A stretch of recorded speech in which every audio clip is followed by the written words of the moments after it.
So really fast, this will be quick.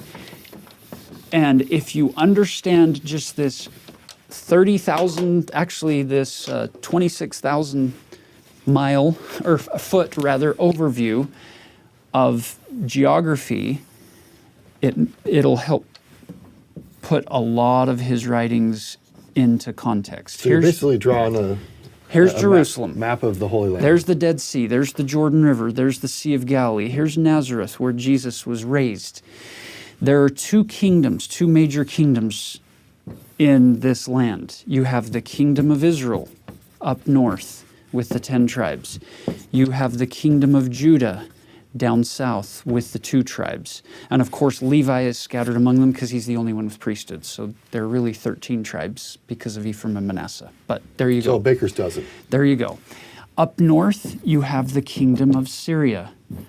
Up to the northeast, you have the kingdom of Assyria. To the east, you have the kingdom of Babylon. To the south and to the west, you have the kingdom of Egypt. This is Isaiah's world. So if he's writing from 740 to 701 BC, there are major events that we're familiar with in the Old Testament that are current events for him. So for instance, Syria is going to combine with Israel, which is often referred to in Isaiah as Ephraim, because it's kind of he's the leader of the group here. Syria becomes confederate with Ephraim in chapter 17, for instance, and says, let's go fight against the kingdom of Judah. So that's what chapter 17 and 18 is about, is them wanting to come together, and the Lord telling Isaiah, don't worry, they're not going to come and fight you. So when you get to 17 and 18, just know that's what's happening, and all of a sudden, it makes more sense. You can start piecing the elements of the story together better. God tells Isaiah, don't worry, they're not going to be able to come, because before they do, Assyria is going to come to town and wipe out these 2 kingdoms. But then Assyria is going to keep coming and is going to besiege Jerusalem after wiping out all of the other cities of Judah. And Assyria comes in 721. You'll notice it's right in the halfway point. Isaiah is living through this.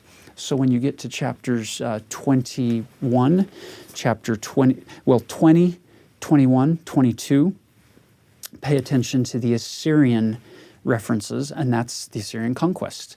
That is where we lose the 10 tribes of Israel. And they're called carried away captive. The 10 lost tribes. That all happened right in Isaiah's time period. We don't know where they went. And so pay attention to that in 20, 21, and 22.